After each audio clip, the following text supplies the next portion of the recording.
Question: if you have any seniors that graduated this year and they're going to be freshmen in college, you might want to watch this story. This morning for Fitness Friday, I spoke with a local personal trainer from Payne's Gym in Odessa about the Freshman 15. Here's the previously recorded interview. College kids are gearing up to start the school year later this month, and we have Brody McMurray in to tell us some tips to keep the dreaded freshman 15 off this year. Hey, Brody. Yeah, so one of the big misconceptions out there on the freshman 15 and just weight gain in general is a lot of college kids, they think they got to eat less, or anyone in general, eating less will lead to weight loss. Now, in some circumstances that is true. The less you eat, you will lose some weight. However, that leads to a rebound effect. So for college kids, for people at work, anyone that has long, strenuous hours, one of the keys is just eat frequently. Small portions, obviously. I think everyone's heard that, eat smaller meals here and there. But for college kids in general, long hours of studying, long hours in the classroom, something that really helped me when I was in college was things like beef jerky, nuts, even fruit trays, stuff like that. Basically just to keep your metabolism working. Wouldn't someone argue that isn't like walking back and forth to class like enough for a workout?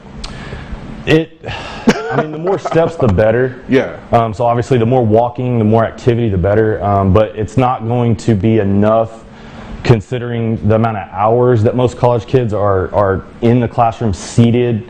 Everyone knows that being sedentary isn't good for long-term health. So I would encourage, college kids, people out in the working field, everyone, just to get a few sessions a week of an actual workout, even if it's just something 20 minutes long. But that'll pay dividends for the long term and to help avoid that freshman 15, of course. All right, and then what about any age? Can any age play a part in gaining the weight too? Yeah, absolutely. Whether it's the freshman 15, someone coming into college or returning from a semester, or if it's somebody in their 30s, 40s that are working 60-hour weeks. And I know out here in West Texas, the work weeks are very long for a lot of people. And I run into this a lot with clients, a lot of oil field clients, for example. They come to me and they're working 60 to 80-hour weeks. They're like, man, we're out in the field, we don't have anything to eat, it's just gas station food. And that's where I say things like beef jerky and nuts, where it's packaged and actually naturally preserved, to have on hand, especially out in the field, or whether it's an office job or anything. Just having something on hand is key.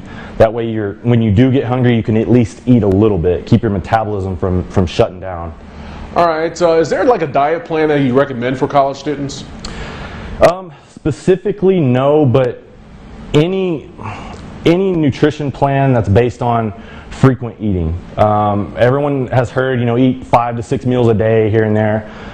For a college kid, that may not be attainable. However, getting a couple good food meals in, whole food meals in, plus 3 or 4 snacks throughout the day, that's more realistic for a lot of college kids.